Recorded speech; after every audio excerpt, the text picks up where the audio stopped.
Hello everyone. Today's class topic is hypertension.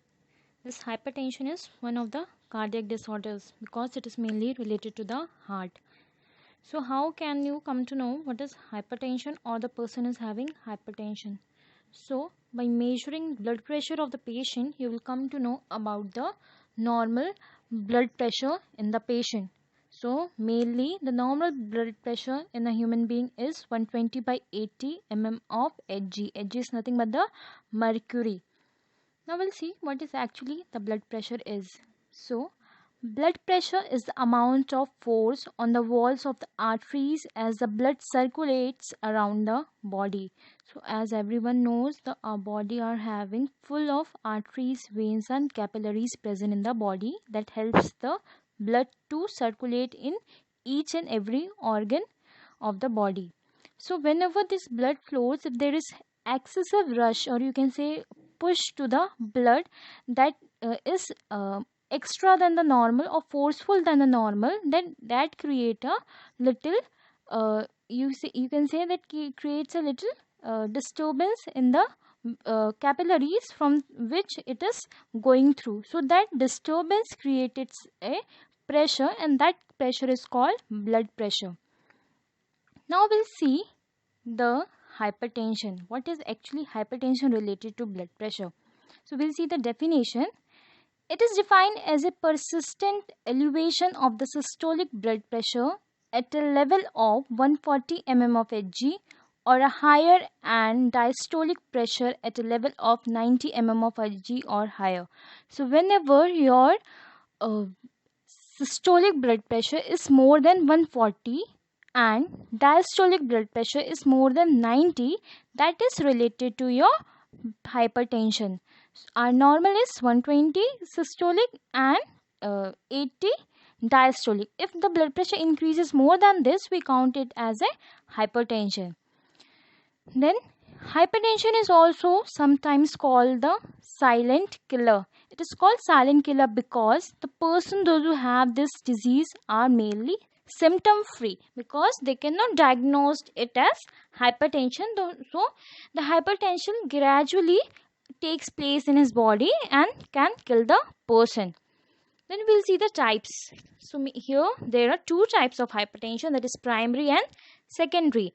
Our primary hypertension is mainly caused due to the blood force in the body, or you can say blood pressure in the body that runs through the capillaries. This can be due to narrowing of the veins, or it can be due to the stress, or can be other you can say habit of the person.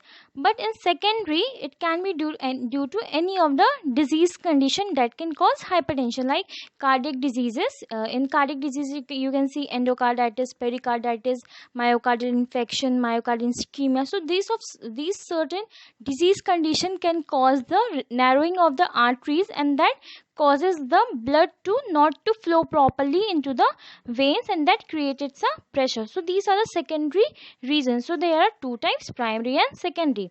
Then we'll see here what are the causes for the primary and what are the causes for the secondary. So here you can see in primary hypertension, the diastolic is 90 by 100 and 90 by 100, no, that means it ranges from 90 to 100, and systolic ranges from 130 to 140. The mainly causes are excessive sodium intake, that is excessive salt intake. Then hyperinsulinemia, that means when the insulin level increases in the human being, you can diagnose it as diabetes. Then genetic characteristic, that is when you get it from your parents. Then increased cardiac output, that is when your heart gets extra cardiac output. Then in secondary hypertension, the diastolic is 100 and the systolic is 160, that is more than the primary hypertension. In this, the causes are congenital, that is from the congenital anomalies, that is by birth what the child is getting. Then endocrine disturbances, which can lead to diabetes, or you can say increase in insulin level. Then medications, when the person takes certain medications that cause the narrowing of the arteries and can cause hypertension in the human being. So these were certain causes.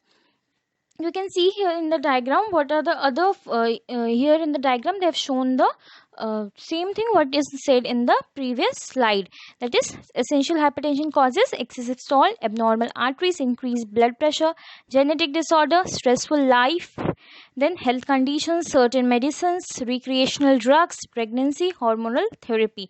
So these are the causes that is leading to hypertension. Then we'll see here certain other risk factors. It is mainly divided into two: modifiable and non-modifiable. Non-modifiable risk factors are those that is not in your hand. That means you cannot change it. It is automatic or natural. And modifiable risk factor is that is something that is caused due to your living habits or your living pattern. So mainly non-modifiable risk factors we take it as family history, then gender, race, age related increase in blood pressure. So in family history, when our parents are having, so we are liable to get it from our parents. Then in gender, mainly the males are more prone. Then in race, mainly the white race peoples are considered to have more. Then age related, you can go when the person grows with the age and gets older, so they have certain stress levels to their to them, and those causes increase in the blood pressure. Then in modifiable risk factors we have sedentary lifestyle. That means the person is not having so much work, he just sits, so that sitting is not having not letting him to have proper blood circulation in the body. Then poor dietary habits, that is he is not taking proper amount of food. Then abdominal obesity, impaired glucose tolerance or diabetes mellitus, smoking, dyslipidemia, drug use, and stress. So these were certain modifiable and non-modifiable risk factors. Then we'll go for the signs and symptoms, how you can notice the patient with the hypertension. So main symptoms you can see: dizziness, blurred or double vision, nausea, headache, drowsiness, nosebleeds, a flushed face, shortness of breath, etc. So these are certain common symptoms you will be noticing in the patients with hypertension. But mainly you can see this when the person is diagnosed with hypertension. But if you go for the initial symptom, you will be finding the patient with have almost every time profuse sweating. That will show that the arteries or veins are having pressure, that is leading to the profuse sweating in the human being. Then we'll go for the diagnosis. In diagnosis, of course, we'll go for the first history collection. History collection will take patient's brief history, family history, genetic, to know about the genetic disorders. Then physical findings. In physical findings, we will focus on the blood pressure of the patient to know about the hypertension. Then we'll go for the lab investigations. In lab investigation, you will go for the high blood pressure test, that will be counted in kidney and adrenal test. Then diabetes, cholesterol, and other tests. Then heart. In heart you can go for the ECG. Then urine test, blood test, and ECG and scanning will be done. Then except in that, since I've told you, blood pressure will be checked to know about the patient's hypertension or blood pressure level. Then we'll go for the management. In management, we mainly follow the deals, or you can say deal is a word that is described into abbreviated term, that is telling about the management level. So the word D stands for diet modification, E stands for exercise, A stands for antihypertensive medicines, then L stands for lifestyle modification, and S stands for smoking cessation.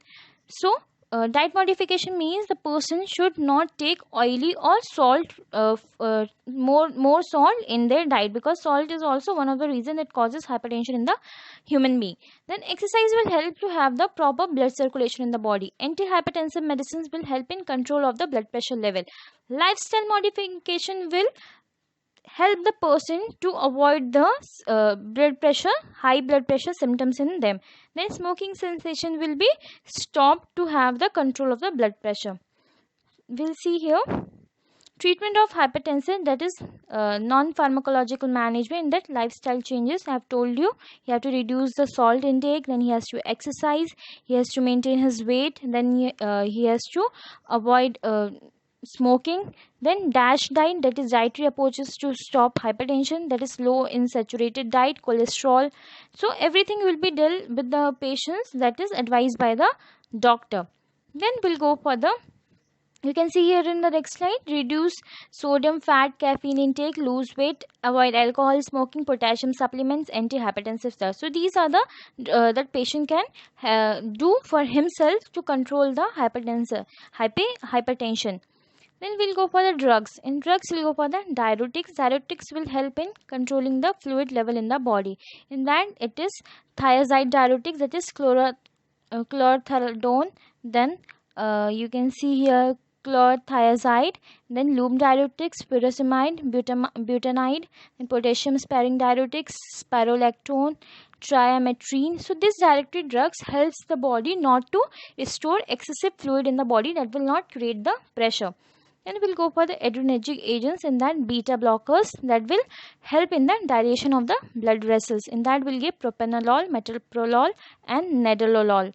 Then we'll go for the vasodilators. It will, as the word say vasodilator, it will dilate the blood vessels. In that nitroglycerin, hydralazine, hydrochloride, sodium nitroprusside, then minidoxil, diazoxide. So these are drugs that will help in dilating the blood vessels. Then angiotensin converting enzyme inhibitor, that is captopril, enalapril, lisinopril, benazepril, then enalaprilate, then ramipril, trandolapril. So these drugs will be given to the patient in the management of the hypertension. Then we'll go for the nursing management. So as you know, nursing management is to help the patient to modify his condition. So in that we'll be having, we will be planning for the patient. In that we have to continuously monitor the patient's blood pressure to keep it in control. Then we can go for the management in diet, that will help him to control his sodium intake. Then we'll advise him to have exercises that will help him in the blood circulation. Then when we can see here the nursing diagnosis that you are going to plan according to patient's symptoms. In that the first one is decreased cardiac output due to the inadequate blood pumped by the heart to meet the metabolic demands of the body. So since I have told you it is one of the cardiovascular disorder, so in this of course the blood plays the heart or cardiac system plays a vital role. So in that there will be decreased output, so we have to help the patient in maintaining his cardiac output. Then we'll go for the second diagnosis: acute pain due to an unpleasant sensory and emotional experience arising from actual or potential tissue damage, or described in terms of such damage sudden or slow onset of any intensity. As you know, so there is pressure in the body, so person will be little tense or anxiety, so that can be easily seen in the patient. So we have to help the patient with those diversional therapy, or you can help the patient to control his pain level.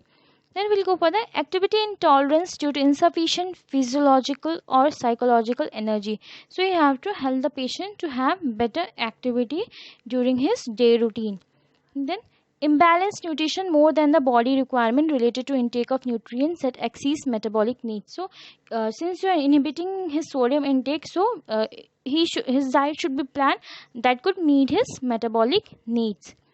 Then deficient knowledge or absence of deficiency of cognitive information related to a specific topic. Since all the peoples are not educated, so they are not known about the hypertension. So it is a duty of a nurse to tell him about his condition and how to overcome it. So that's all for the today's class. Thank you to all the students.